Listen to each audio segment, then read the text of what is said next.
마태복음 14장 15절 보세요. 저녁이 되면, 자, 저녁이에요. 저녁이 되면 먹을 게 없는 곳입니다. 그죠?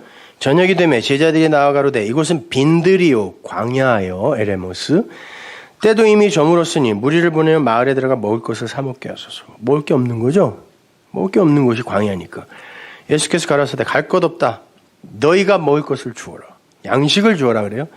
제자들이 가로되 여기 우리에게 있는 것은 떡 5개와 물고기 2마리뿐이다. 거기에 있는 수많은 사람들이 다 모아서 내놓은 게 그거였어요.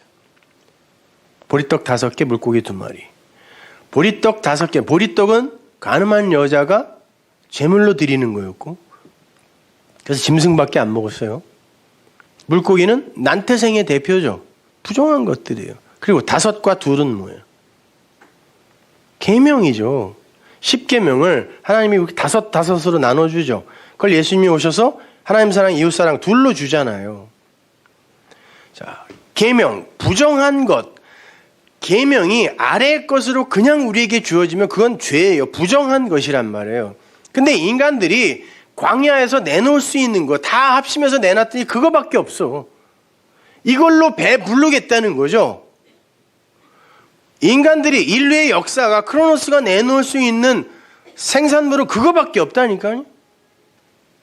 내놓았는데 주님이 어떻게 하세요?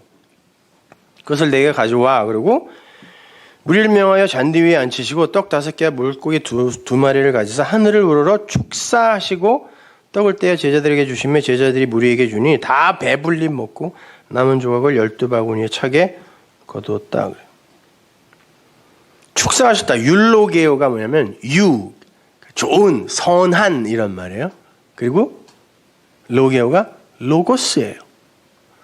하나님이 축사하셨다라는 건 그 율법을 오병이어를 그 부정한 것을 하나님이 선한 로고스 말씀으로 덮어버리자 이걸 축사라고 번역했어요. 율로게요. 그게 그들의 양식이 되더라. 그랬더니 그들이 광야에서 배불리 먹네요. 그죠? 여러분 이걸 잘 알아주셔야 되는데 그런 성경에 나오는 숫자들이요. 그냥 괜히 막 쓴 게 아니에요. 창세기에 보면 이거 되게 지저분하게 지워지네. 이거 원래 이런 거예요? 하나님의 언약이 7로 주어지죠? 예? 이 약속의 수입니다. 7입니다. 이게 뭐냐면은 하늘의 3이 땅의 4, 땅의 숫자가 4니까, 그죠? 4, 여기에서 이루어지면 요 둘을 합해서 완성, 안식, 7이라고 하는 거예요. 그래서 언약의 수라 그래요. 근데 이 언약, 이거는 우리가 잘 모르니까 하나님이 이 땅이 어떤 걸로 가르쳐 줘야 되죠? 그러면 그거는 계명으로 출애굽기에서 10계명으로 주죠? 근데 이 계명을 이 언약으로 잘 하늘의 언약, 하나님의 말씀으로 잘 이해하게 되면 그들을 아들이라 그래요. 그러면 이 아들이 된 이 사람들은 7을, 이 10을 갖고 7이 된 자들이네요. 그죠? 70. 이들을 하나라 그래요. 모노게네스, 독생자라고 합니다. 그래서 이스라엘이 광야에서 물이 없었을 때 하나님이 마라의 쓴물을 십자가, 나무를 던져서 단물로 만들어주고 엘림으로 가는데 거기에 12개의 우물과 70개의 종려나무가 있죠. 이게 기둥, 언약이란 뜻이에요. 둘 다, 말씀. 괜히 뭐 나무가 79로 그 누가 세가지고 다 적어놓고 그런 거 아니란 말입니다. 그럼 숫자가 나오는 거죠. 예수님께서 12제자를 부르시고 그들을 말씀을 전하러 보내시는데 70으로 보내죠. 70명이라고 안 돼 있어요. 70으로 보냈다 그럽니다. 이스라엘의 12지파가 계명을 받아서 나중에 이들을 가르치는 자로 70장로가 쓰죠. 이게 다 그냥 그런 숫자란 말이에요. 하나님의 진리가 이렇게 되면 이 70은 이 하나로 간다니까요. 그래서 12 사도 다음에 7 집사가 오는 거예요.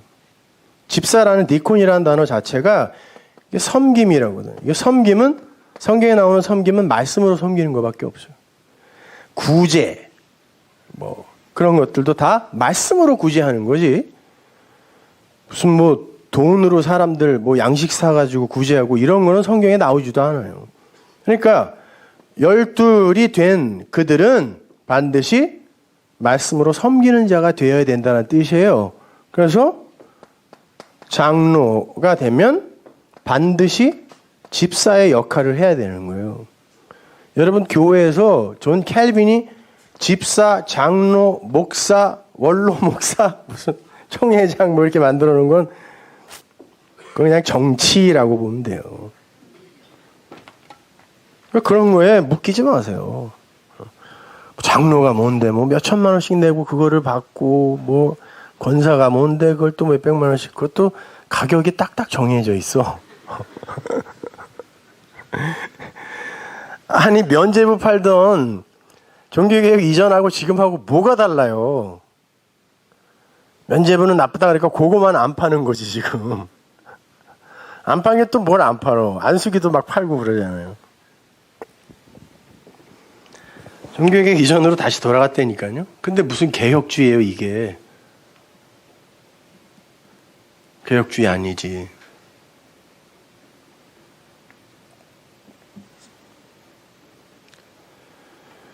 자, 그렇게 우리는 광야에서 말씀을 먹고 배불러야 하는 하나님의 백성들이에요. 우리는 그거 구하는 거예요. 이렇게 율법을 갖고 위의 것을 깨달아 아는 거죠. 그래서 성경이 그걸 열을 갖고 위의 것 하나로 깨달아 알면 그걸 10의 하나라 그래요. 그걸 이제 개혁성경이 11조라고 번역을 한 거죠. 10으로 계명으로 하나가 되어라 이런 말이에요. 그러면 그건 내가 받아 이런 말이에요. 여러분의 번 거에 10분의 1을 하나님이 받는다는 말이 아니라 알아서 잘 쓰세요. 헌금을 하든지 뭘 하든지 그게 아니에요. 그리고 10분의 9는 내 거 이거 아니라 10으로 네가 하나가 되면 너를 내가 받을게 이런 말이에요.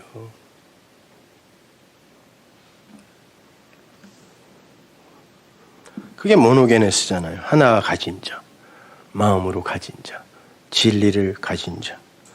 그럼 그가 거룩한 산 제물이 되는 거죠. 자, 보세요. 오병이어의 기적에서도 5, 2, 그리고 그걸로 배부른 하나를 가진 어떤 자. 이거 5달란트, 2달란트, 1달란트 이야기가 오병이어의 이야기와 똑같은 거예요. 그래서 하나님이 너희들 이 내가 만나를 이 양식을 하늘의 떡을 비같이 내려줄 테니까 한 오멜씩 받아 거두어 가 이렇게 이야기한 거예요. 한 오멜이라는 게 11조라는 말이에요. 너희들 내가 양식을 하늘의 양식으로 말씀을 던질 테니까 그걸로 하나가 돼 이런 말이에요. 그래서 만나는 한 오멜만 가져가야 돼. 그게 에바 10분의 1이라 그러죠. 그게 10으로 하나가 되는 거예요. 그러니까 양식을 그렇게 안 받으면 안 된다니까요. 출애굽기 16장 15절 보세요. 이스라엘 자손이 보고 그것이 무엇인지 알지 못하여 서로 이르되 이것이 무엇이냐? 이게 만나라는 말이에요. 모르면 안 된다니까요. 모르고 먹으면 모세가 그들에게 이르되 이는 여호와께서 너희에게 주어 먹게 하신 양식이잖아. 여호와께서 이같이 명하시기를 너희 각 사람의 식량대로 이것을 거둘지니 곧 너희 인수대로 매명에 한 오멜씩 취하되 각 사람이 그 장막에 있는 자들을 위하여 취할지니라 하셨느니라. 오멜은 에바 10분의 1이더라. 10으로 줄 테니 하나로 받아라 이 말.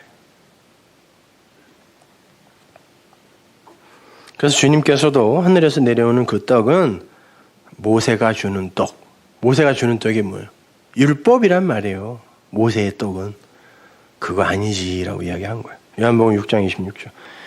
예수께서 대답하여 가라사대 내가 진실로 진실로 너에게 이르노니 너희가 나를 찾는 것은 표적을 본 까닭이 아니고 떡을 먹고 배부른 까닭이다. 이러면 안 된다 그랬죠. 줄인 자가 복 있다 그랬습니다. 말씀을 떡으로 먹고 여기서 배부르면 안 돼요. 썩는 양식을 위하여 일하지 말고, 여기서 썩는 양식이라고 번역된다는 호 브로시스 호 아폴루미는 멸망하게 만드는 양식이란 뜻이에요. 너희는 멸망하는 양식을 위하여 일하지 말고 영생하도록 있는 양식을 위하여 하라. 영생하도록 있는 양식을 위하여 일하라고 해놓고 이 양식은 인자가 너희에게 주는 것이다 그래요. 니들이 애써서 거두는 게 아니라 내가 주는 거래요. 인자는 아버지 하나님의 인치신 자 아니라. 저희가 묻되 우리가 어떻게 해야 하나님의 일을 하오리까? 예수께서 대답하여 가로되 하나님의 보내신 자를 믿는 게 하나님의 일이야. 믿으라니까. 그러면 믿어. 나를 말씀으로 가져야지. 그게 믿는 거죠. 기록된 바 하늘에서 저에게 떡을 주어 먹게 하셨다 함과 같이 우리 조상들은 광야에서 만나를 먹었나이다. 예수께서 이르시되 내가 진실로 진실로 너에게 이르노니 하늘에서 내린 떡은 모세가 준 것이 아니지 그걸 율법으로 준 거니? 이런 말. 모세가 준 거 아니지. 오직 아버지가 하늘에서 내린 참떡, 알레테이아 떡, 아르토스, 진리의 떡이지 그건. 이렇게 얘기해서. 모세가 준 거 아니지. 하나님의 떡은 하늘에서 내려 세상에게 생명을 주는 것이니라. 저희가 가로되 주여 이 떡을 항상 우리에게 주소서. 그래 줄게. 예수께서 가라사 내가 곧 생명의 떡이야. 근데 뭐 어떻게 하래요? 나를 믿음으로 가져 그러잖아요. 나를 믿는 자는 영원히 목마르지 아니하리라. 그게 떡이야 이렇게 이야기합니다. 이렇게 오늘날 우리에게 필요한 양식은 진리의 양식이에요. 그건 이미 우리에게 주어졌고 그것을 받은 이들이 그 하늘들 안에 그 아버지를 가진 자들이고 그들의 이름은 이미 거룩해진 것이고 그들은 푸토코스의 존재가 되어서 그 하늘의 양식을 갈망하는 삶을 살게 되는 거죠. 줄인 자로 살게 되는 거예요. 그러면 그들은 배고픔 속에서 풍요에 거하게 되는, 여기서 모든 존재들이 배고픈 상태죠. 근데 그걸 아는 이들이 바로 아까 그랬잖아요. 주님이 그게 부요한 거야. 그게 배부른 거야 그랬죠. 그걸 바울이 이렇게 이야기한 거예요. 한번 보세요. 마지막으로 빌립보서 4장 11절. 내가 궁핍함으로 말하는 게 아니야. 이건 내가 가난하고 먹을 게 없어서 얘기하는 게 아니다. 어떤 형편이든지 내가 자족하기를 배웠다. 나는 스스로 배부르는 방법을 배웠어. 내가 비천에 처할 줄도 알고 풍부에 처할 줄도 알아. 모든 일에 배부르며 배고픔과 풍부와 궁핍에도 일치의 비결을 배웠노라. 이 땅의 그 굶주림, 그 배고픔 안에서 어떤 게 풍요라는 걸 내가 알았다는 뜻이에요. 아예 나는 먹을 거 없어도 괜찮고 뭐 부자로도 잘 살 수 있어. 그냥 겸손하게. 이런 말이 아니라니까요. 성경은 그런 배고픔, 그런 부유함에 대해서 한 줄도 기록하고 있지 않아요. 이 땅에서의 그 말씀이 없는 그 상태의 굶주림, 그것도 내가 알았고 그걸 아니까 어떤 게 풍요인지 내가 알게 되었어. 이런 말이에요. 그게 풍요에도 처하고 비천에도 처한다는 게 그런 말이죠. 여러분도 그렇게 되셔야죠. 그렇게 되니까 자기가 바리새인으로 율법주의의 아주 그냥 대표적 선두주자로 열심히 쌓아왔던 그 모든 것들을 배설물로 여겼다라고 이야기하는 거예요. 아, 이게 배부르게 하는 거 아니구나. 이게 인간의 가치를 결정짓는 게 아니구나 하고 아는 거예요. 그래서 나는 배고픈 자가 맞구나. 굶주린 자가 맞구나. 그래서 나는 하나님의 말씀으로만 배불러야 되는 거구나. 그래서 굶주림 속에서 풍요를 안 자가 되었다라고 얘기하는 거죠. 여러분은 배고프셔야 되는 거예요. 오늘날 우리에게 일용할 양식을 주옵소서.